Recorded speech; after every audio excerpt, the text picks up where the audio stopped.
예부터 좋은 터가 운명을 좌우한다는 말이 있죠. 울산에도 재물과 성공의 기운이 가득했던 마을이 있습니다.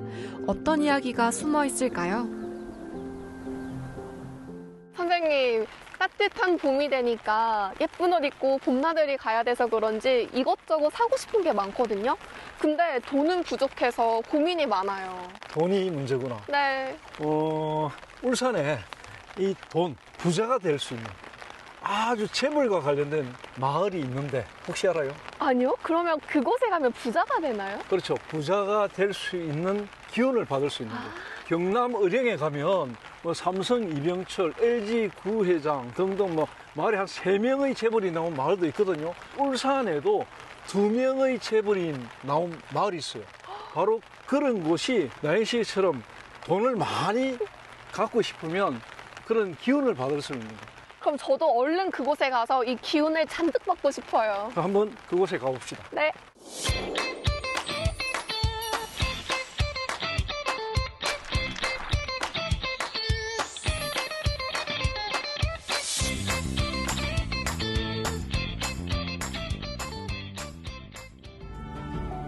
대한민국과 일본의 경제를 움직인 재벌이 태어난 땅, 울주 삼동인데요. 지금은 풍경이 많이 달라졌지만 재벌의 이야기는 여전히 남아있습니다. 와, 산과 함께 어우러지는 이 댐 풍경이 정말 아름다워요. 그렇죠. 여기가 네. 바로 대암댐이에요. 대곡댐, 사연댐, 여기서 흘러내는 물을 이제 여기에 가두어 두었다가 다시 공업용수, 생활용수로 보내는 기능을 하는데 이게 1969년에 완공됐거든요. 용수량이 한 1천만 톤 될 정도로 굉장히 큰 댐인데 사실은 이 댐이 조성되기 전에 이곳이 굉장히 군사적 요충지였고 신라시대에는 큰 사찰도 있었고 아주 유명한 마을이었어요. 아, 그래서 그런지 왠지 이 기운도 되게 좋아 보이거든요. 그렇죠. 여기 기운이 되게 좋았으니까 재벌이 될 사람도 많이 나왔을 정도로 풍수가 되게 좋아요. 여기 보면 뒤에 쪽이 그 유명한 문수산 자락이거든. 그리고 둥기마을, 하잔마을, 하장마을 등등 해가지고 여기 옛날부터 너무 살기 좋았던 마을이 쭉 형성돼 있었고 신라시대에는 여기에 축선사라는 엄청난 절이 있었어요. 거의 통도사급으로 큰 절이었다 이런 기록이 있고요. 이 댐이 만들어지기 전에는 그냥 호수였거든요. 이곳에 이제 둥기마을이나 하잔마을이나 이런 곳은 풍수지리에서 굉장히 뛰어난 마을이다 이런 이야기가 들리는 마을입니다. 아, 물이 있어서 풍수지리에 뛰어난 거죠? 그렇죠. 단순한 물만이 아니고 둔기 같은 경우에는 거북이와 목을 쭉 빼가지고 물을 마시고 있는 형상이다. 그래서 이 마을에 재물을 많이 가져다 줄 수 있는 마을이다. 여기에다가 댐이 만들어지니까 거북이가 물을 더 많이 먹게 된 거죠. 그래서 그런지 여기 이 마을에는 세계적인 재벌, 바로 롯데 신격호 회장이 태어난 마을입니다. 아, 저도 그분은 알아요. 그렇죠. 네. 또 한 분, 바로 옆 동네인 하잠. 이곳은 이제 이 댐이 생기면서 마을이 완전히 수몰이 됐는데 이 하자가 연꽃 하자거든요. 잠은 봉오리 잠이거든. 연꽃 봉오리 모양의 마을이다 해가지고 이 마을에도 대한민국과 일본의 방직계를 주름 잡던 방직왕 서가포 회장이 태어난 마을입니다. 그래서 이 하잠과 둥기가 그 이웃에 있으면서 대한민국을 이끌어갈 재벌을 2명이나 탄생한 마을이에요. 그래서 굉장히 유명합니다. 삼동의 명당에서 태어났다고 해서 그 출발이 모두 좋은 건 아니었는데요. 두 재벌의 어린 시절은 많은 역경과 고난 속에서 시작하게 됩니다. 이곳에 살았던 두 분의 어린 시절은 어땠어요? 서가포 회장이 1914년경, 신격호 회장이 1921년에 출생을 했는데 이 두 분이 태어날 무렵이 알다시피 바로 일제강점기 시절이에요. 일제강점기가 막 시작됐을 때 어린 시절부터 이제 일본어 교육을 받고 자란 거죠.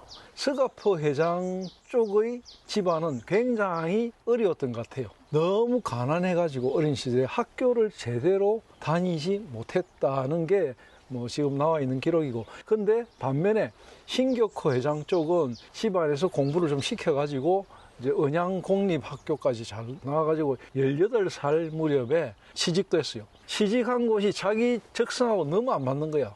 그래서 부산으로 진출했죠. 부산에 진출해갖고 강북동 일대에서 또 여러 자비를 하면서 돈벌이를 하면서 이렇게 호시탐탐 기회를 봤는데 아버님 신진수라는 이분이 너무 완강하니까 뭐 일본에 가겠다 말을 한마디 못했거든. 그래서 결심을 하고 그때 돈으로 한 100엔 정도 84엔 정도를 들고 일본으로 건너갔어요. 가서 이제 뭐 아주 힘든 생활을 했던 과정 그런 게 있었고, 서가포 회장 같은 경우는 조금 달라요. 서가포 회장은 10대 그 무렵에 일찍 일본으로 건너가요. 왜? 형편이 너무 안 좋다 보니까 이건 도저히 안 되겠다. 여기서는 살 길이 없다. 그래서 굉장히 고생을 하면서 자수성가를 했던 그런 어린 시절을 보냈습니다. 일제강점기 조국은 두 사람에게 힘이 되어주지 못했는데요.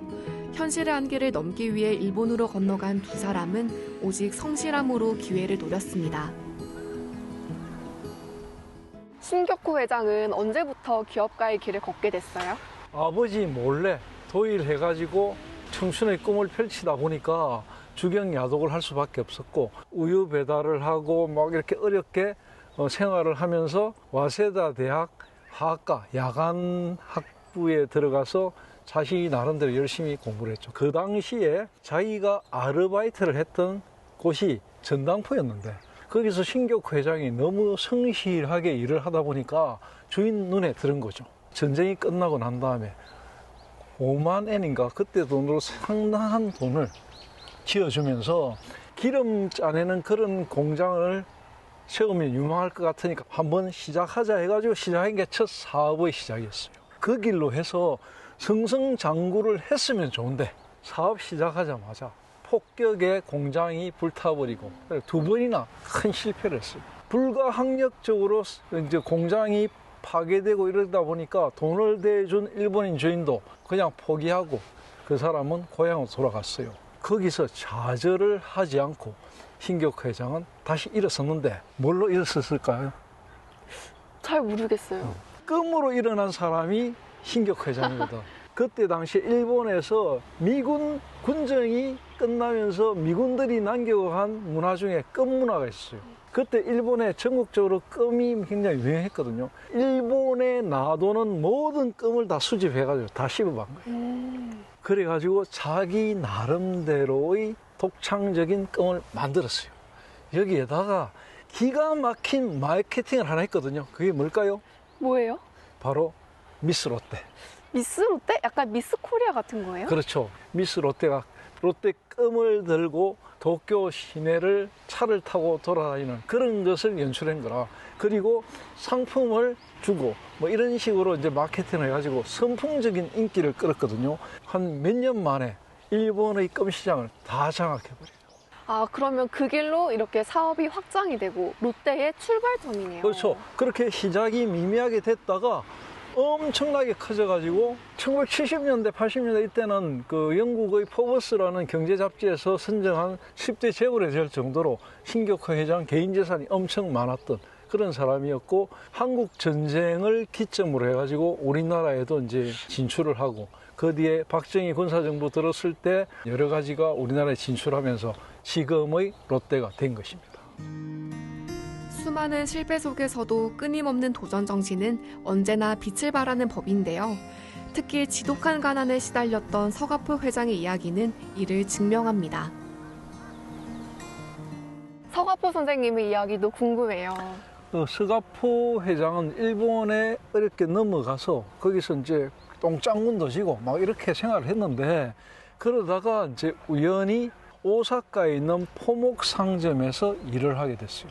또 배를 짜는 거, 직조하는 거 이런 걸 또 배우게 됐고, 그런 것을 통해서 쭉 하다가 일본이 패망하고 난 이후에 미군정이 들어오고 이러면서 이제 직조, 천 이런 걸 만드는 방직 사업이 굉장히 일본 전후에 활발했거든요.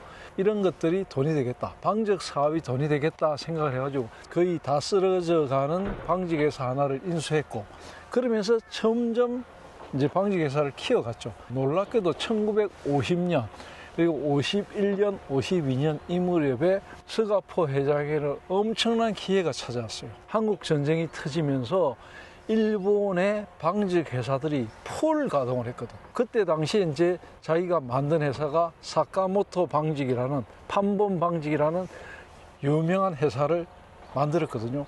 천을 짜고 염색을 하고 이 천을 거의 완성품으로 만들어 가지고 공급하는, 그러니까 모든 풀 시스템이 가동되는 대단한 회사였고, 관서지방의 소득세를 납부하는 기준으로 1등을 차지할 정도로 방직왕이 됐던 것이죠. 우리나라도 아닌 외국에서 그렇게 1등을 했다고 하니까 너무 뿌듯한데요?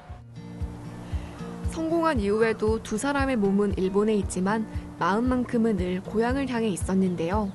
조국과 고향을 도울 수 있는 일이라면 언제나 적극적으로 나섰습니다. 서가포 회장이 조국에 대한 사랑이 각별했다던데 좀 어땠나요? 대한민국 사람으로 산다는 것, 이게 어떤 것인가를 늘 느꼈고, 그래서 성공해야 된다는 생각을 누구보다 강하게 했고, 이런 일념으로 많은 일들을 했는데, 핵심적인 거 몇 가지만 이야기하면, 일본 도쿄에 가면 지금 주1 한국 영사관이 있어요. 일본의 외교 중심가에서 가장 핵심 센터에 들어서 있거든요. 그걸 누가 기증했겠어요? 서가포 회장. 그렇죠. 서가포 회장. 그래서 지금 한국 영사관에 딱 가보면은 동명제라고 서가포 선생님을 기념하는 기념관이 있고 동상도 만들어놨죠. 또 하나는 우리나라가 6.25 전쟁을 거치고 난 다음에 굉장히 가난했잖아요. 힘들었잖아요. 특히 군사정부가 들어서고 난 다음에 제1의 기치로 내걸었던 게 바로 뭡니까? 경제개발 5개년계. 그때 당시에 외국에서 성공한 기업들에게 우리나라에 국내에 투자를 해달라고 콜을 많이 했거든요. 그때 서가포 회장이 큰 돈을 투자해가지고 방직회사를 일으켰으니까 대한민국 재동포 1호 투자가 바로 울산의 서가포 회장이었다. 굉장히 중요합니다. 그리고 지금 우리가 나와 있는 이 삼동초등학교, 자기 부인 이름으로 이 삼동초등학교에 도서관을 지어줬어요. 그리고 삼동초등학교하고 인근에 있던 학교, 여러 학교에다가 체육관이라든지 교사를 지어가지고 기부를 하고 이런 일을 많이 했어요. 왜 그랬느냐? 자기가 못 배웠거든. 배움이 있어야만 조국이 성공한다. 이런 일념으로 교육사업에 상당히 많은 투자를 했고, 그 정도로 서가포 회장의 조국에 대한 사랑, 고향에 대한 사랑은 남달랐습니다. 서가포 회장에게 조국과 고향 삼동은 소중한 뿌리와 같은 곳이었는데요. 그러나 안타깝게도 조국을 향한 그의 사랑은 짝사랑으로 남게 됩니다. 신격호 회장은 롯데가 남아있어서 그런지 사람들이 많이들 알고 있는데 반면에 서가포 회장은 아는 분들이 많지 않은 것 같아요. 그렇죠. 우리나라 거의 5번째 들어가는 재벌로 알려져 있고, 그리고 울산에도 많은 롯데 관련된 것도 있기 때문에 사람들이 신격호 회장 하면은 딱 떠오르는 게 울산 연결할 정도로 굉장히 유명하잖아요. 그런데 서가포 회장은 1975년 이 무렵에 돌아가셨기 때문에 61살의 나이에 돌아가셨거든요. 그러니까 굉장히 오래됐죠. 그 이후에 방림방직이라는 회사가 자손들에 의해서 유지는 되고 있지만 유명한 회사도 아니고, 그러다 보니까 잊혀진 인물이 됐는데, 사실은 그 결정적인 계기가 또 뭐냐면 1970년대 초반에 구미에다가 방직 공장을 엄청나게 크게 지었어요. 지었는데 1974년에 홀라당 다 불타버렸어요. 그때 이 방림방직이 유동성 위기에 몰리면서 굉장히 어려움을 겪었는데, 그때 이제 정부에다가 도와달라 했는데 정부가 여기서 딱 이제 지원을 끊어버렸어요. 그래도 그것을 이겨내기 위해서 백방으로 노력을 했어요. 그러다가 심장병, 뇌출혈 이런 게 와가지고 갑작스럽게 돌아가셨죠. 그래서 서 회장이 돌아가시고 난 다음에 뒤늦게 이제 정부에서도 최고 훈장을 수여하면서 그 공로를 깊이 새기는 그런 작업들을 했습니다. 척박한 현실에 안주하지 않고 쉼없이 앞으로 나아갔던 두 사람. 그 도전 정신과 성실함은 오늘날 우리에게도 큰 용기를 전해줍니다. 울산실록에서 신격호 서가포 회장 어떻게 기록하면 될까요? 우리가 일본이라는 나라를 이야기할 때 관서의 서가포, 관동의 신격호 이렇게 알려질 정도로 대한민국 울산 출신의 두 분이 일본에서 굉장한 명성을 이끌은 사람들이거든요. 특히 대한민국이 오늘날 세계 10위의 경제 대국이 되는 과정에서 울산에서 어려운 시절을 보내고 일본으로 건너가서 경제를 부흥해가지고 조국에 투자했던 분, 우리나라 1호 투자, 그런 분들이 바로 울산 분이었다는 거 우리가 반드시 기억하고 기록해야 할 것 같습니다. 네, 역경과 고난 속에서도 포기하지 않는 열정과 성실함, 그리고 나라에 대한 사랑은 예나 지금이나 중요한 가치인 것 같습니다. 네, 그렇습니다. 재벌의 땅 삼동에서 태어나 대한민국을 빛낸 서가포 신격호 회장입니다.